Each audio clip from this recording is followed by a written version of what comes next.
Hello, hello, bonjour, bonjour, bonjour l'Afrique, bonjour le monde. Bienvenue à cette autre édition consacrée aux minutes de Dédi. Pour aujourd'hui, nous allons nous intéresser à la femme la plus courtisée de la planète. Il s'agit bien sûr de l'Afrique. Afrique à qui les grandes puissances internationales n'ont de cesse de faire des yeux doux. Oui, et pour cela, il y a un ballet diplomatique qui semble ne pas s'achever, et du moins qui ne s'achèvera pas de sitôt. Et donc, c'est connu de tous, c'est un secret de polichinelle. La France ne s'en cache plus, oui. 2 tournées Emmanuel Macron, 2 tournées africaines. Mais on ne parle pas d'Emmanuel Macron aujourd'hui, on ne parle pas de la France aujourd'hui. Je souhaiterais que nous parlions plutôt de la plus grande puissance mondiale. Voilà, parce que les États-Unis, c'est ça.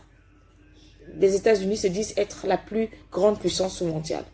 Alors, on s'intéresse aux États-Unis parce que c'est en août 2022 que Anthony Blinken, qui n'est autre que le chef de la diplomatie américaine, débarque donc sur le continent africain. Et il commence cette tournée-là par l'Afrique du Sud. Donc, au menu, il avait l'Afrique du Sud, il y avait également la République démocratique du Congo, et il a fini sa tournée par le Rwanda.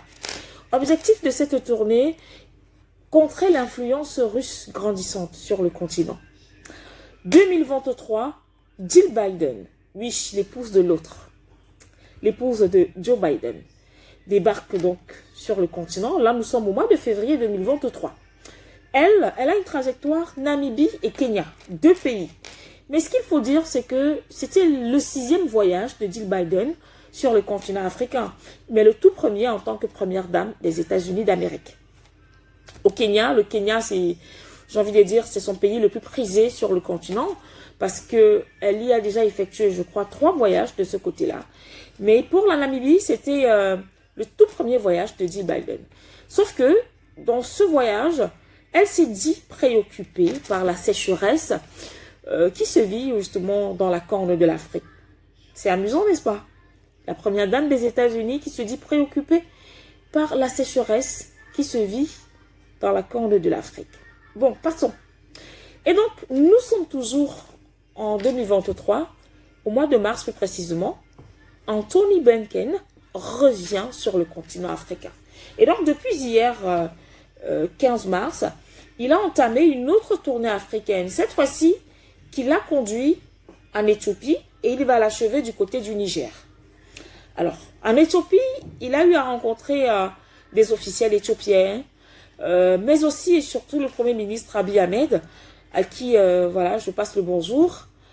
Abiy Ahmed, le Premier ministre de l'Éthiopie, par ailleurs, prix Nobel de la paix. Alors, ce qui m'intrigue un peu, c'est le discours tenu par Anthony Blinken de ce côté-là.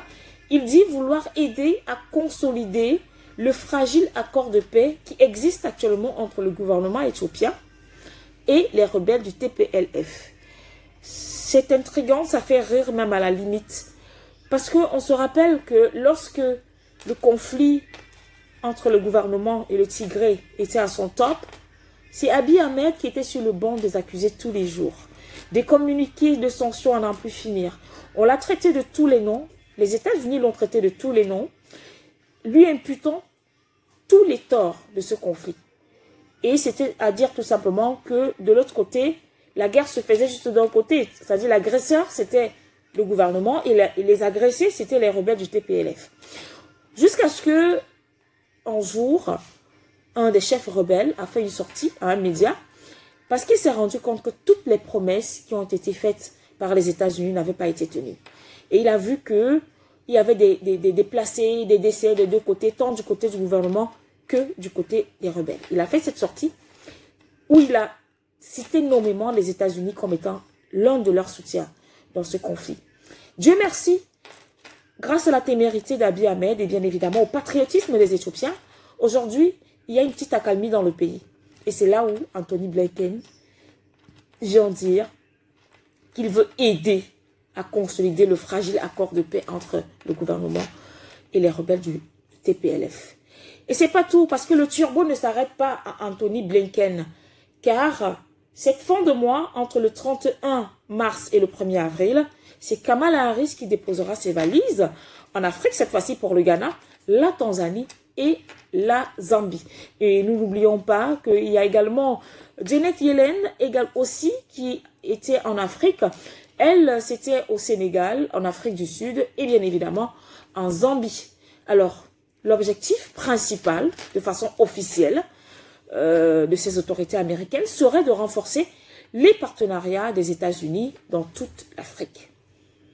Mais ici, la réflexion s'ouvre au niveau, bien évidemment, de nos différents chefs d'État. Quelles sont les décisions que ces derniers vont prendre après avoir été manipulés depuis les indépendances, peut-être même bien avant les indépendances? Car nous savons tous qu'en politique, il n'y a que les intérêts qui comptent, il n'y a pas d'amitié. Et pourquoi cet intérêt subit des États-Unis à faire un balai diplomatique dans le continent africain? C'est toujours à cause de la Russie. Toujours à cause de cette Russie. Vous comprenez pourquoi l'Afrique est autant convoitée? We are the champion.